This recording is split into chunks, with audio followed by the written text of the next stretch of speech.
Hi, good morning.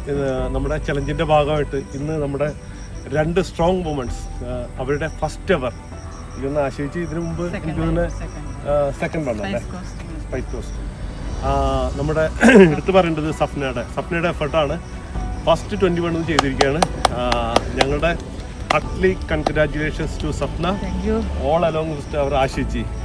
കാരണമാണ് 15 ഉദ്ദേശിച്ചിട്ടുണ്ടായുള്ളൂ. ആശിച്ച് പറഞ്ഞ സ്ഥലം നമുക്ക് 20 നോക്കാമെന്ന് പറഞ്ഞുകൊണ്ട് അങ്ങനെ അങ്ങോട്ട് എടുത്തതാണ്. ആശിച്ചാണ് അതിന് ഞാൻ 15 ഉദ്ദേശിച്ചിട്ടുണ്ടായുള്ളൂ. അതല്ലേ, എനിവേ ഇത് ഭയങ്കര വലിയൊരു അച്ചീവ്മെന്റ് ആണ്. കാരണം വെച്ചാൽ 2-3 കിലോമീറ്റർ നടന്നുകൊണ്ടിരുന്ന ആൾക്കാർ 21ലേക്ക് കിടക്കുക, അതിൻ്റെ വലിയൊരു അച്ചീവ്മെന്റ് എന്ന് ഞാൻ പറയുന്നു. എന്തായാലും രണ്ടുപേർക്കും ഞങ്ങളുടെ ആസ് എ ടീം ക്യാപ്റ്റൻ അതുപോലെ ആശിജിക്കും ഞങ്ങളുടെ സ്പെഷ്യൽ കൺഗ്രാറ്റ്സ്. എന്തായാലും ഈ യാത്ര തുടരുക. നിങ്ങളെ രണ്ടാളും ഞങ്ങളെ വെയിറ്റ് ചെയ്ത് ഇത്രയും സമയോടെ നിന്നതിന് ഇത് ഷൂട്ട് ചെയ്യുന്നത് നസ്രിനാണ്. നസ്രിനും ഇവരുടെ കൂടെ കട്ട സപ്പോർട്ടായിട്ട് കൂടെ ഉണ്ടായിരുന്നു. ഞാൻ വരുന്ന സമയത്ത് നസ്രിൻ ഇവരെ വെയിറ്റ് ചെയ്തിരിക്കും. ഞങ്ങളെ വെയിറ്റ് ചെയ്തിരിക്കുകയാണ്. Congrats again. Thank you. Okay.